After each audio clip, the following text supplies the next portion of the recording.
Good evening and welcome to Real Talk with Tamara. As you guys come into the room, please do hit the like button. Also, if you have not subscribed to the channel, please subscribe to the channel. I hope that you guys are doing okay. I know that I am.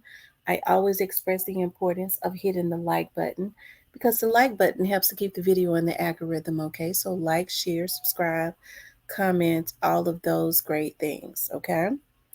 I wanted to talk about. Um, the shooting spree suspect, the crime spree suspect in Memphis, who did an Ezekiel Kelly the other day. Okay, unaliving at least one person, hitting at least seven. Okay, he was out on bond. Never should have been out on bond. Okay, for similar situations, was out on $100,000 bond. Okay, 20 years old, and he was in court today. Okay, so I want to go to that so that we can all look at it together. Okay, so that we can all look at this together. Charges. Other crimes when police say he shot 3 people Sunday is facing a slew of charges, including murder. Thanks for joining us, everyone. I'm Alex Coleman. And I'm April Thompson. Today, Kraft's attorney requested a mental evaluation. WRAG's Jarita Patterson with more from today's arraignment. Cordarian Kraft, flanked by officers, was officially arraigned Tuesday morning as Judge Karen Massey read aloud each of his 7 charges. Especially aggravated robbery and hate felony that carries 15 to 60 years. His most severe charge, first-degree murder, which the judge informed the 20-year-old could result in the death penalty or a life sentence if convicted. If someone heard that, it would be terrifying. So for him, this whole situation is just scary and terrifying. Because Kraft is accused of committing a capital offense, the judge denied bond. First-degree murder, so I will not say on. This sparked emotion from Kraft, who sat sobbing at times, while his newly retained lawyer, Brandon Hall, addressed the court, appealing for a mental evaluation. Is he claiming he snapped? Can you share anything at all as to why that request was made? Anytime on a case this serious, if there's any indication of a prior mental health issue, you have to file it. Hall could not go into detail because of attorney-client privileges, but who did speak publicly and passionately. This is real life. It's something I got to deal with. Absolutely. And everybody, the person that died, all that. Everybody got to deal with all that. Without mincing words was a woman who identified herself as Kraft's mother, telling us her first name is Nikki. My son not the type of person, and I'm sorry for everything that happens to all the other people, but it's more to the story. And when everything get out, they'll understand what's going on. Emotions boiling over outside court, with Kraft's mother saying there is more to this case than meets the eye. We could learn what's next in the next 2 weeks following that mental evaluation, as Kraft and his newly retained lawyer have been ordered back to court at the end of the month. We'll be there as well. Reporting inside the CJC, Jarita Patterson, WREG, News Channel 3. Okay, as a mother, she did what any mother would do, and that's say, my child didn't do this. Kraft 20 was officially arraigned on Tuesday for 7 charges: carjacking, first degree unaliving, especially aggravated robbery, aggravated child abuse ×2, evading arrest in auto, and evading arrest. Okay. Bond revoked for suspect in crime spree. His most severe charge, first degree unaliving, could result in death penalty or a life sentence. That's him right there. When the judge told him that he would not get a bond. Okay.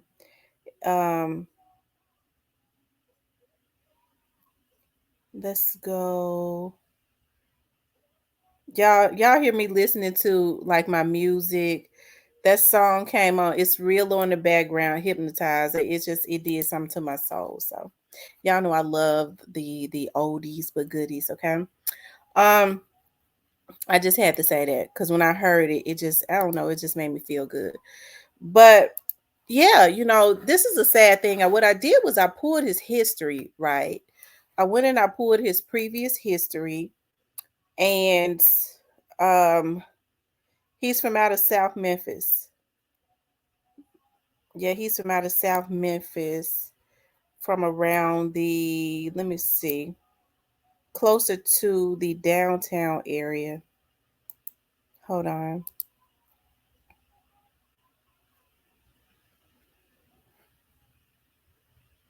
Yeah, he's closer to the downtown area, around Lauderdale, the real heart of South Memphis, for real, for real. They've done a lot of gentrification over there.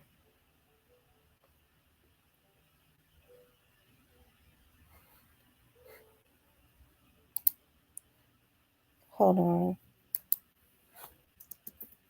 Hold on, you guys. I'm pulling up his history. So just give me a minute.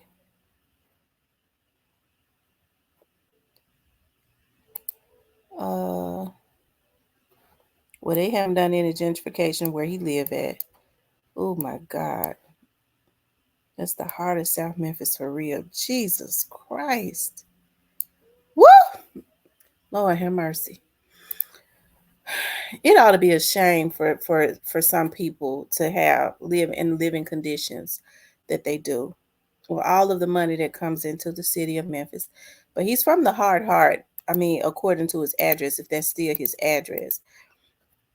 But I want to read the affidavit, okay? That's what I'm getting ready to do. I'm going to read the affidavit. It says that, hold on, I'm pulling it up. It says on February 11th, 2024, officers responded to a carjacking call at 3715 East Shelby Drive in Memphis, Tennessee at 10:04 a.m. Dominique Coleman was in her blue 2010 Nissan, tag number Bravo Delta Victor 9963, 1 November for Alpha. Well, I don't have to read all that. That's the VIN number. I just got a habit of reading the NATO. When one male was wearing all dark colored clothing approached her with a handgun. The male utilized his handgun to break the driver's glass. The male threatened to unalive Coleman if she called for police. Coleman's two children ran from the vehicle, and then Coleman fled her vehicle.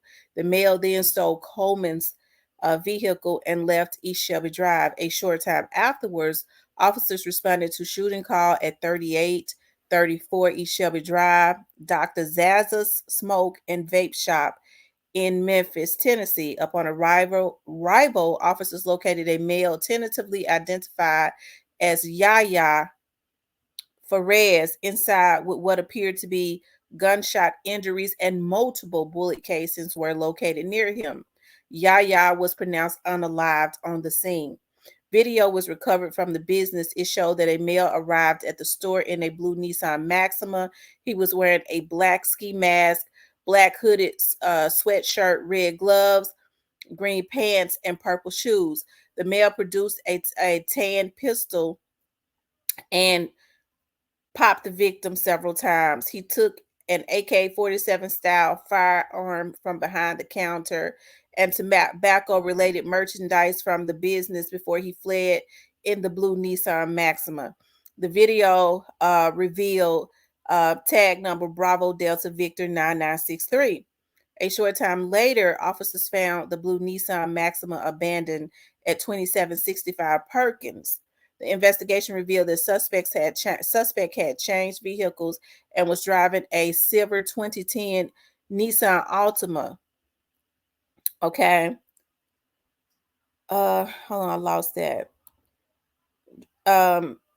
It says the investigation revealed that suspect had changed vehicles and was driving a silver 2010 Nissan Altima tag bearing Bravo Papa Romeo 2767. Officers got behind the vehicle and refused to stop. The suspect bailed from the vehicle at 1508 Winfield. The suspect then fled the Nissan Altima on foot. After a exhaustive search, Cordarium was placed in custody at 5353 Haleville. Kraft was wearing similar clothing as described in the first two incidents, Dent's purple shoes were found near where officers took Kraft into custody. Kraft was barefoot when he was arrested. Contained in the Nissan Altima was a Glock 19, AK-47, and merchandise from Zaza's Smoke and Vape Shop. The AK-47 matched the weapon taken from Zaza's Smoke and Vape Shop. Kadarian Kraft was advised of his Miranda rights and chose to waive them. He admitted to carjacking the blue Nissan Maxima. He also admitted to the robbery at the smoke shop of Yaya Perez. This offense occurred in Memphis and Shelby County. Okay. Now, that was the affidavit for what happened the other day. Okay, y'all excuse me. I get to reading those. I get tickled when my one of my subscribers said to me, Miss T, now I rock with your show now, but I done turned my life around. When you get to reading them numbers, them letters and stuff like that, you take me, you sound too much like the people. I'm sorry. It's just something that's embedded in my brain. I did traffic for many years, and we had to read out alphabets like that over the dispatch radio. And if we said any letter wrong, okay, if we said any letter wrong, if it was P, it's Papa, and we said potato chip or something like that, we got wrote up. Reading those letters right was just law to them over the radio. Our lieutenant would have all types of fits. Hold on one second, you guys. What I want to do is go back to okay, so that was what I just read was the affidavit from the other day.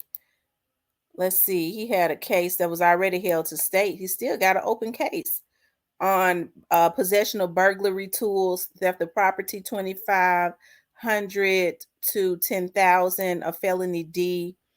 Theft of property, 10 to 2,500, a felony E. This was on from, looks like it started January of 2023. Okay, let's read this.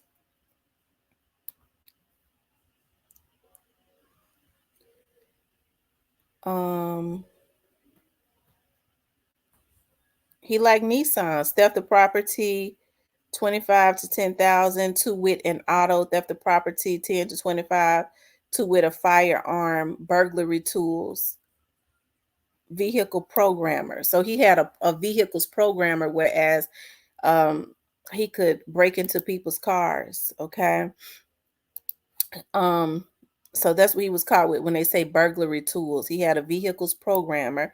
This is another case that he had back in January of last year. It says that on 1/10/23, Jordan Davis reported that sometime between 2,300 hours on 1/9/23 at 5,500 hours, 1/10/23, his 23 maroon Nissan, okay, Maxima. This what he stole a Nissan Maxima last year in January. So ain't no telling.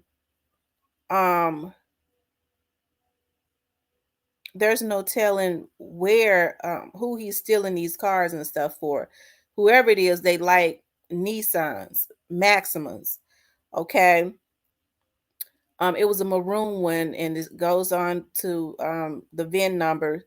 Stolen from parking lot of Enclave Apartments. The Maxima has a NADA value of 5572.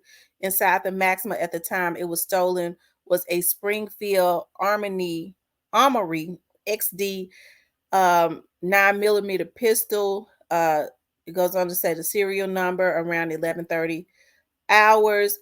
1/10/23, officers observed a maroon Maxima parked in front of 619 Nankana.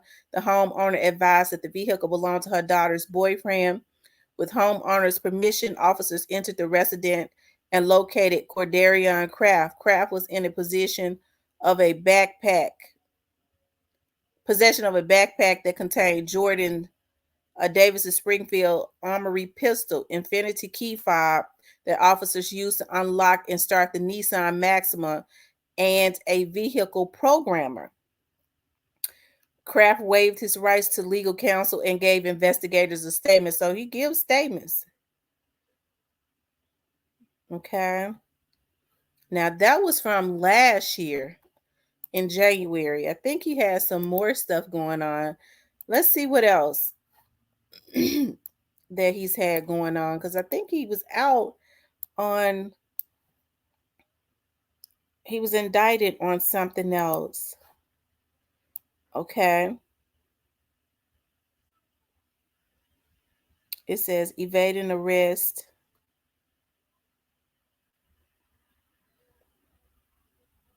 theft of property, 10 to 60. Hold on, let me see something, because I thought they said he was already out on something else that was more serious. Let me see.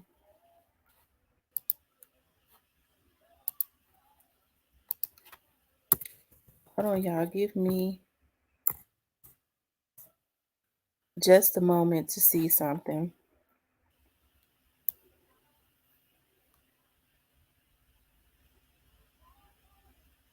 Okay, yeah. Okay, so this would be it right here.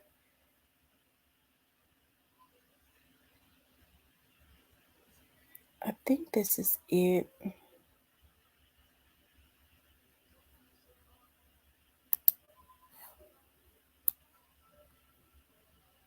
Criminal attempt, first degree unalive. They got his name spelled wrong. I knew that they had said that on the news, so I figured they had to have had his name spelled wrong. Let me see.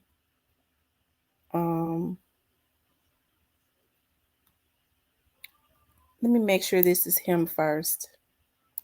Let's see. Look at this. I'll know in just a minute, because I don't want to read something from the wrong person, because I know they get careless. It's him. Wait a minute, let me see. Hold on.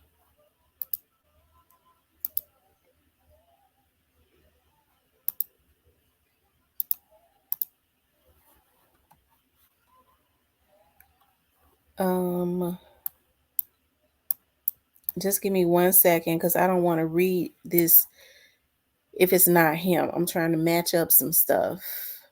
I am trying to match up some stuff. Hold on.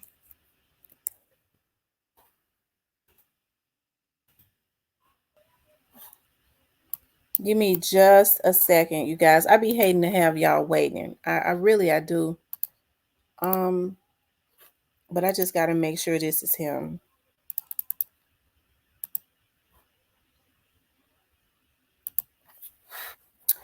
I just want to make sure that this is him, because I do know sometimes they spell names wrong. They do. But I'm almost sure that he was out on criminal attempt, first degree unalive. Okay. Okay.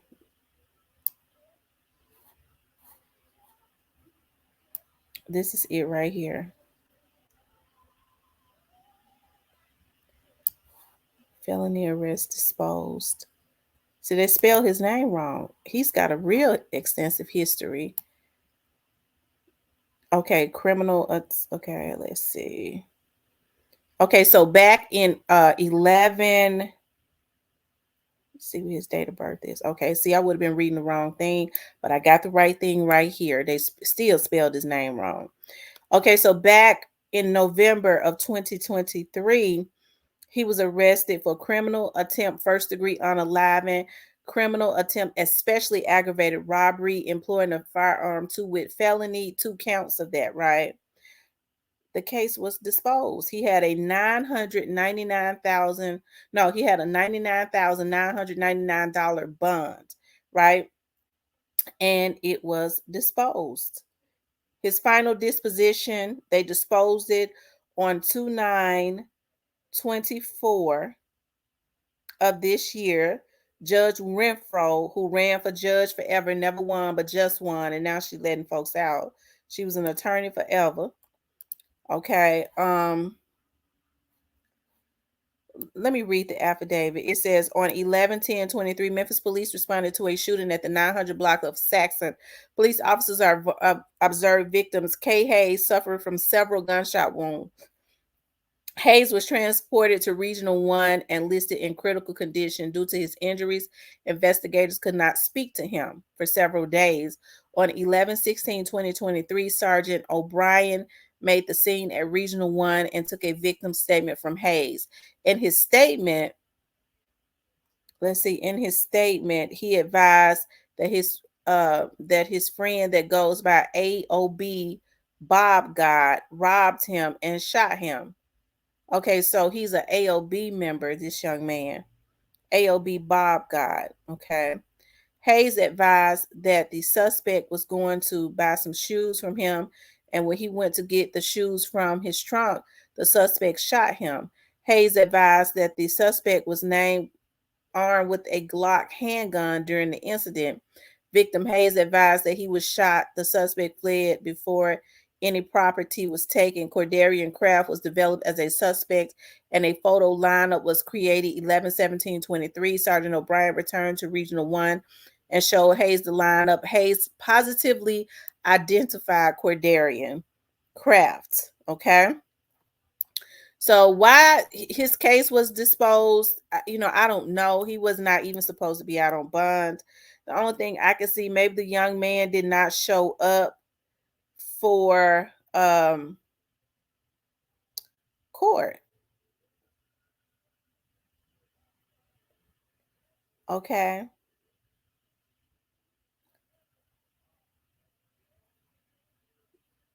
Shoot, this boy did something. Okay. Okay, 2/6/2023. She held it to stay. It looks like it might have happened in 2022, and it went all the way. Something else happened. I can't. He got so much going on. I can't read. I don't want to read all of that because I have you all on here forever. But this is just a shame, and seems like to me, just from looking at his history now. See, they ain't got all his stuff linked up because they got his name spelled wrong. Okay, on some of them. He bust out crying because he has gotten a bond every time. He has gotten off. He has gotten away every time. Okay, and now he kept going. He was born in 2003. He was born in 2003, so he'll be 21 in October. That's sad because he's a baby. And now he's looking at the death penalty. I look at how I said that penalty. He's looking at the death penalty, just like Ezekiel Kelly is, right? It's a shame before God, hey, I wish somebody would have gotten involved before this happened because he has a history of violence. He has a history of violence. It's one thing when, we love our children no matter what, and then it is an isolated incident. But when there is a consistent history of this, people go, I don't believe you, because he has a constant history of a consistent history of the exact same thing, right? Of the exact same thing. Let me go back up. Yeah, he's got a real long, extensive history. Dating all the way back.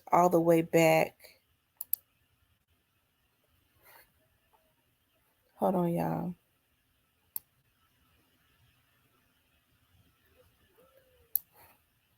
Looks like he just started getting on record in 2022. Around 2022, but see, he's still a baby, so he's probably got a juvenile history also. Okay. If there had been tougher penalties, it never would have escalated to this point. It's unfortunate, especially when you're dealing with kids. And to me, he's still a kid, right? If they are not dealt with, they'll just keep going. Their brains are, even though they know better, they will keep going to try to push the limit to see what all they can get away with. And unfortunately, now he's looking at the death penalty. That's what he's looking at, and he's based on his history. He's probably going to get it. You're 20 years old. You're not even 21, and he's looking at life, and he's looking at life in prison. He's a baby. And so when people talk about, that these kids are hurting, and when you hear parents say, "Well, my child is hurting," well, so what do we do when they're hurting? We don't just, and I'm not trying to blame his mother, but what do we do when our children are hurting? Especially when they are being violent to other people. We're supposed to step in. It's too late when we start screaming to the choir and we're on the news after they have made the news. It's too late at that point. It's too late. Okay. And so when he walked in, he didn't seem like anything was wrong with him. But when the judge told him that you ain't getting no bond, that's when the tears started falling.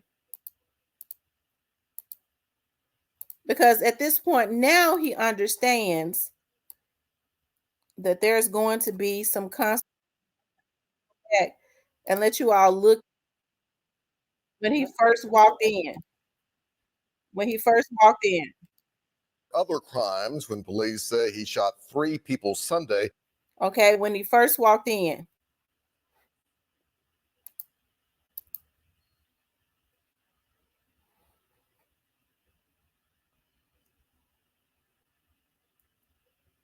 Let me see.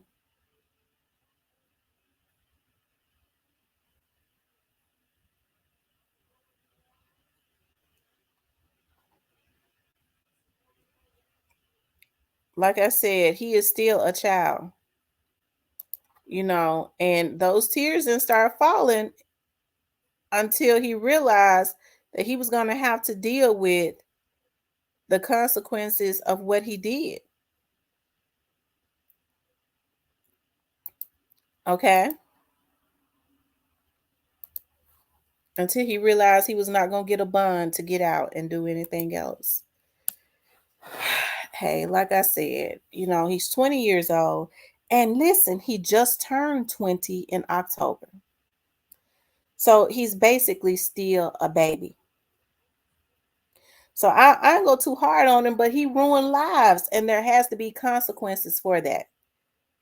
When we start talking about it, we're not being, and I ain't get ready to start preaching, but it's so sad that we're not proactive anymore. We're just reactive. You don't hear people saying anything until after there are consequences of what they done. That's being reactive. If we're proactive, we start putting stuff in place. We start preaching to, screaming on every rooftop and trying to get involved before all of this happens. That means we're being proactive. And then, if we're being proactive, we don't have to be on TV being reactive, talking about there are mental illnesses and stuff, because nothing like this happens because we've already gotten involved to prevent it. Prevention, right? So, he's got to go back for a mental evaluation. If he was that mentally ill, he shouldn't have been out, because he's got a history.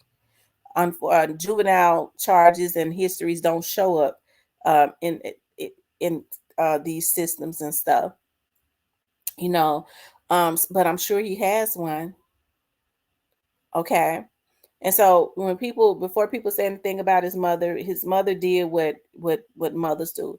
She said, "My child ain't like that, but her child has a history," and I'm sure she was aware of that long history that her child has. So nobody is going to believe that when she says, "Well, he ain't like that, and he has a history of the same things." He's violent, right?